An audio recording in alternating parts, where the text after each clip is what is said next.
what is some of the ways that you're trying to equip your children maybe differently than you were equipped, maybe not repeating some of that trauma? What does that look like in your case and in your family?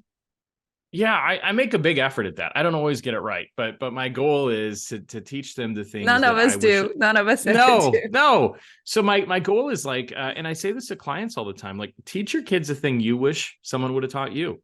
And so Mhm. I'm constantly looking at like, oh man, I wish my dad or mom had said this or done this. And so I start there. But really what I'm trying hard to do with my kids is just empower them to know that they're loved, to know that people care and they're curious about them, and then just encouraging them to explore.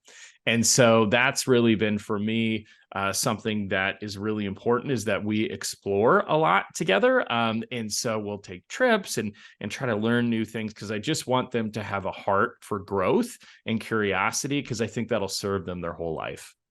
Oh, you and I are so like-minded in that way. I love it because we raise our kids on, 3 continents and 4 countries. So we moved around because we want the adventure for them a little bit. And one thing that I grew up atheist with very messed up background, but one thing that my husband and I have raised our kids on, it kind of what you're saying, trying to impart to them the wisdom we wish maybe we had received.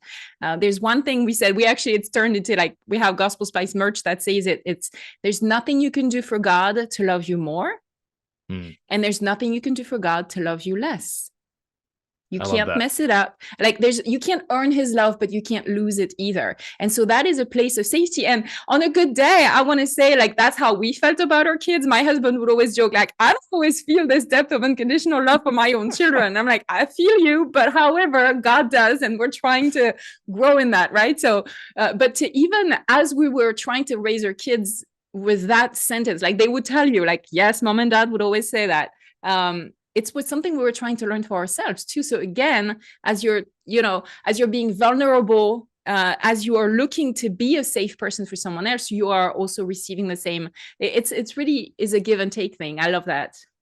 Yeah, and And it's healing, I mean, I think as much as I hope to have taught my kids and all that sort of thing, they've taught me equally as much, and I have healed just in being able to raise them. And that's not something that I'm trying to recruit them to do, is to heal me, but you do heal in that process, because it's taught me to be vulnerable. We get on the floor, and sometimes we even get dirty a little bit, heaven forbid, I've got a very nice sweater and I get my sweater, some dirt on it or something. And in those moments that I never had as a kid, I just am like, oh man, like this is what it felt like to just be like loved and be in the moment. And so I think there's so much healing. And there's also the other part. I love your merch there, because I think there'd be days I'd be wearing the sweatshirt, and then days where I'm like, I'm taking that off. Not today. I'm not wearing that today. Yes.